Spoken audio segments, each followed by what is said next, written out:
Salut les amis, quelques mots pour vous parler de mon tout dernier bouquin qui sort le 22 février prochain. Ça s'appelle, voilà, vous l'avez sur l'écran, Hergé, les ultimes secrets.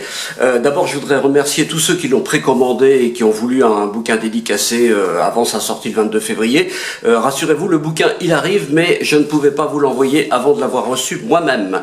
Et même, je ne pouvais pas le recevoir moi-même avant qu'il soit imprimé. Ça se tient, c'est assez logique. Donc, rassurez-vous, je m'en occupe, je les ai récupérés hier au Rocher et je vous envoie la centaine de bouquins que j'ai sans problème. Quelques mots sur le bouquin. Je suis tombé sur, un petit peu par hasard, faut reconnaître, sur une source incroyable et inédite sur Hergé, quelque chose comme 80 000, 100 000 pages à peu près. Qu'est-ce que c'est, en quoi ça consiste? Eh bien tout simplement c'est les revues, les magazines dans lesquels Hergé a publié, prépublié ses bandes dessinées dès 1929, donc à savoir le petit 20e avant la guerre, le soir jeunesse, puis les pages du soir, du journal de soir qu'on appelait le soir volé, parce qu'il était aux mains des Allemands pendant la guerre, et puis le journal Tintin après la guerre. Donc tout ça, ça s'étale de 1929 à 1976, si j'ai bonne mémoire, pour la dernière publication de la dernière planche des Picaros. Et là-dedans, Hergé a écrit beaucoup en dehors des aventures de Tintin. Il s'est épanché un peu sur l'actualité, il a donné son avis, etc. Et surtout, il a puisé énormément, des dizaines, sinon des centaines d'idées que vous retrouvez pratiquement parfois au mot près dans les aventures de Tintin. Donc voilà, c'est une source totalement inédite, jamais étudiée. Pourquoi elle n'a jamais été étudiée? Tout simplement parce que je présume que personne n'avait la totalité des pages de tous les petits 20e, du soir jeunesse, du journal Tintin, etc.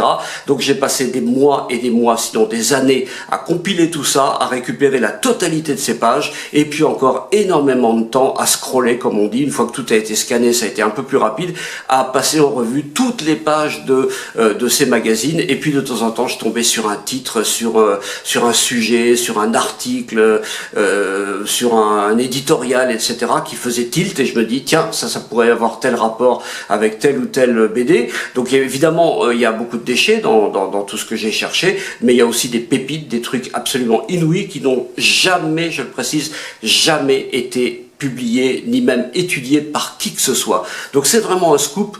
Les tintinophiles vont y retrouver leur compte parce qu'évidemment vous allez trouver des sources inédites, y compris des livres inédits dont Hergé s'est inspiré, dont il parle dans le petit 20e et les autres magazines.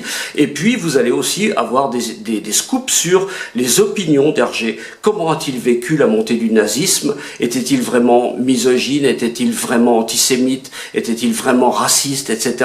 Donc là, il a donné son avis, c'est gravé dans le marbre, c'est écrit au moment où les journaux sont publiés, on peut pas revenir dessus, et là, vous allez découvrir un Hergé qui est absolument inconnu. Voilà, tout ça c'est dans donc Hergé, les ultimes secrets, ça sort le 22 février au Rocher. On fera une sortie en librairie à Paris, j'ai plus la date en tête, mais c'est début mars je crois, donc je vous inviterai évidemment à passer, puis avant vous pouvez évidemment précommander cet ouvrage que je vous enverrai dédicacé, il en reste encore pas mal d'exemplaires. Voilà, je vous souhaite une très bonne journée, à très bientôt, salut les amis.